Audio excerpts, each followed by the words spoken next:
Happy birthday to you. Happy birthday, happy birthday, happy birthday to you. 30th birthday sa aking anak.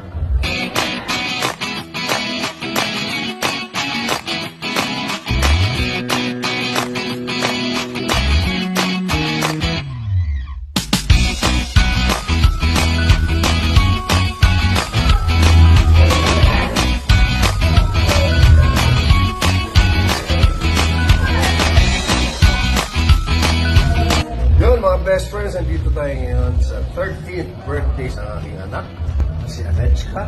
Walang sabihin sa ni Didi kasi tawag sa akin. Message ko sa kanya sa telepono ay yung how I wish I can give her a perfect world to live in. Diba? Lahat naman tayo mga magulang yun ang gusto natin sa mga anak natin. Sana hindi sila nasasaktan.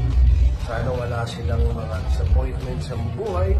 From the bottom of my heart, gusto ko lumaki siya katulad ng nanay dahil napakabait ng nanay niya at nasikaso lahat. Para kay Anechka, I love you so much. You know how much I love you. Like your mom.